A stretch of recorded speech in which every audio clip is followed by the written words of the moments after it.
I just can't wait, bro. Like, this shit is different, bro. Yeah. Definitely can't wait. Definitely looking forward to it. I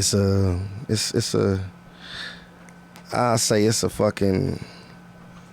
a battle that's like kind of, it's tricky, man. It's not what you would expect. Like, you know what I'm saying? Mm-hmm. You feel me? I don't think motherfucker, like, you know, you want punches, you want performance, you want angles, you want all of that. I don't know where this battle like really is gonna lead. You know what I'm saying? Like, it's not it's a style clash of all style clashes. Hell you know what I'm saying? Sure. It's not no certain way that this battle is gonna play out. I don't believe. I don't feel like it's a typical match at all. You know what I'm saying? Like, I can usually see what my opponents is finna do. I really can't see what Lux is finna do. Yeah, that's and I think he usually can kind of see what his opponents is finna do, and he can't see what I'm finna do. You know what I'm saying? So I think, like, if you seen, it's quiet. It's quiet on his side. He focused, like, you know what I mean? And that's respect, though. Mm-hmm. And that's what makes me want to go even harder, because it's like, damn, nigga, I got the respect of this man. And you know, and definitely, you know, it's earned and it's garnered. But it's just like, you know, sometimes you get in that ring and motherfuckers, you know, I think he know, like, all my opponents know you can't play with me. And I think it's the same with him. Like, you know, you can't go in there and play around with him, because he can get you up out of there. You know what I'm saying? He got a cult following, fan base, you know what I'm saying?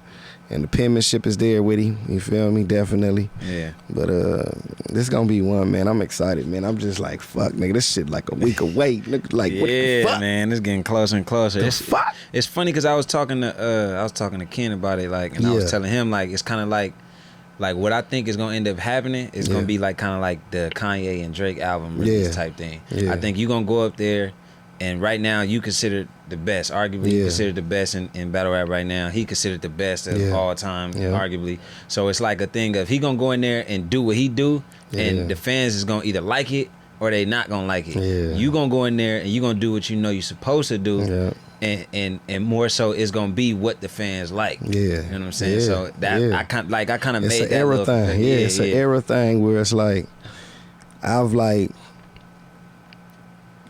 gotten to that point in my career, and I think a lot of people kind of don't like it, as far as like those who, like, because envy comes in all sports, all practices, all jobs, you know what I mean?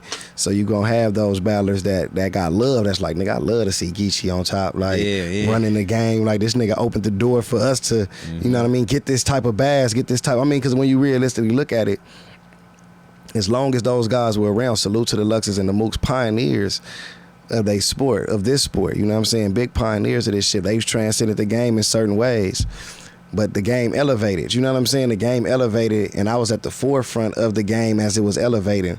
So as those new sponsors was coming in, as because Drake's was at events when these dudes was rapping. That's true. But once he decided to, like, put his money where his mouth is and be a part of it, I was at the forefront of this. You know what I'm saying? Once you able to land $1 million caffeine deals and things like that, I'm at the forefront of it. Who you think they in the meetings pitching? You know what I'm saying? They not in the meetings pitching, yo, you know, we got a guy named Loaded Lux and Murder Mook, and we got motherfucking Serious Jones, and we got Jen, and we got these Iron Solomon cats, you know, that's battling. Nah, they in that motherfucker like, dog. We got Geechi Gotti, New Jersey Twerk, Rum Nitty. These dudes, Tay-Rod, these dudes rapping at a consistent level, back-to-back weeks, and they ready to work, and they do their thing, and they ready to work. And these are the dudes in the $1 million meetings that got them people like, yeah, you know what, man, we give you some money for these cats. You know what I'm saying? These dudes, this is what we want. Now, and in the midst of that, we can bring some of these older dudes back on some, you know, it's just like a versus. You get the great verses, then you get KRS-One and Big Daddy Kane. They deserve a versus. Salute to them. I'm pretty sure it was big for hip hop. You know what I'm saying? But for the most part, it's like we've been doing.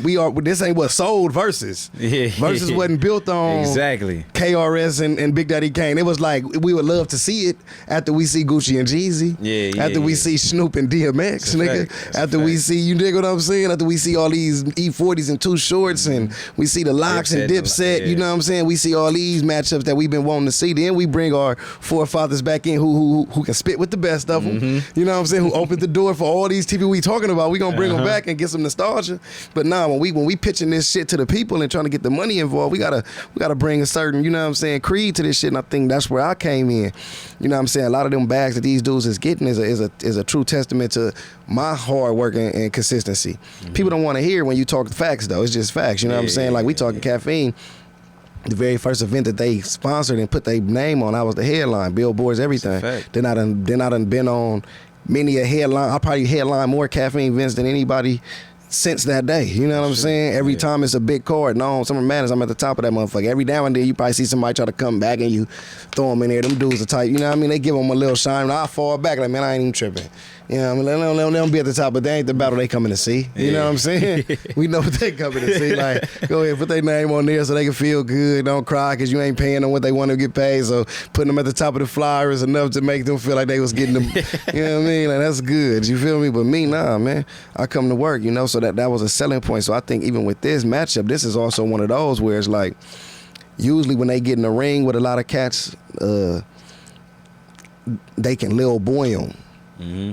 Oh, I'm the one who birthed your career. Mm-hmm. You know what I'm saying? You can't do that with me. You didn't birth mine. You know what I'm saying? I'm the one who showed you the ropes, youngin'. Like, they ain't show me no ropes. You know what I'm saying? I can kind of come back with that. Like, I'm the reason for you. Because, like, back then, you know, y'all were like, we talking like me and Nitty just splitting 150. Mm-hmm. You know what I'm saying? Back then, you know, when y'all was the face and y'all was carrying it, nigga, y'all was happy Diddy throw an extra 10. You know what I'm saying? And then he throw an extra 10, y'all was going crazy, ready to kill somebody. You know what I'm saying? Hey, nigga putting out extra 50 packs and all that when I'm running the show. Yeah. Like, nigga, money for everybody. Nigga, I opened the door. Like, I'm like nigga, they don't want to say it, but it's like, nigga, I'm like motherfucking like the leader of the civil rights movement, man. I'm changing the game in this bitch. You know what I'm saying? Like, I'm making sure everybody get a piece of the pie. You know what I'm saying? Like, nigga, bloggers is making more money.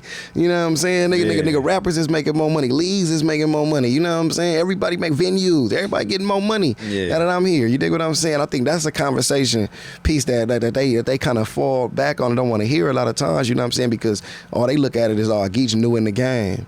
He knew in the game when he been here 3-4 years. What has he done? I've changed this motherfucker. Lot, though, honestly. I've done more than the average motherfucker done in this game with this small amount of time. It's just facts. It's hard for y'all to see it. I'm coming from Compton, coming from the West Coast. You seeing all it. It's like you seeing it, but you like, there's no way this guy doing this. Yeah. Like, bro, like, you know what I'm saying? It's right there in y'all face. They telling you who doing it. You know what I'm saying? Y'all don't want to believe it. I just don't talk my shit enough because to me, it's we not doing it for that. This is my show, so I can come here and talk this and let y'all hear this. This for my peoples. I done had plenty of interviews where motherfuckers want to hear this shit, man. I ain't got to give them that. We do it here in no studio where it's raw and uncut, man, where we don't do no faking, no fronting. You know what I'm saying? Get paid for it. Yeah, you know what I'm saying? So it's just what it is, man. I think this is one of those where you can't come with that same approach. So I'm interested, like I say, to see the approach that he does come with because those type of approaches ain't going to work on me. You know what I'm saying? I think the lost nigga thing can hit for a second of a bar or two if he made it lit, but I don't think a fucking whole round of it, you know what I'm saying? Because then it become repetitive of what you do, and it's like, oh, we knew you was coming with this.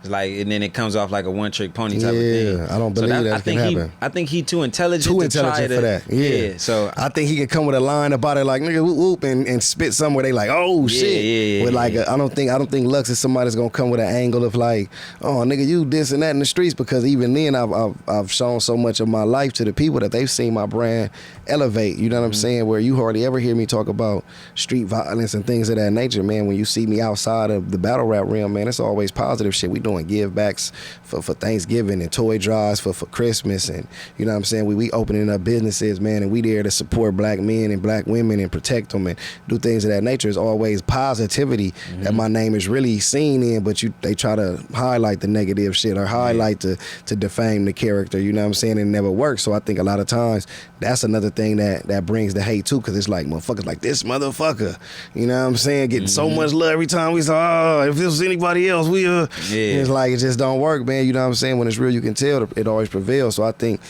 with me, I'm excited to see, like, because he's a penman, man. He's a craftsman with this shit.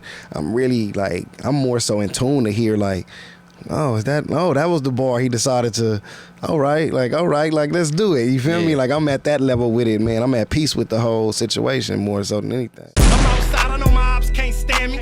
I rob a nigga in front of his granny. FN shooting, hell nah, it ain't jamming. And my bitch made a meal all scamming. Damn it.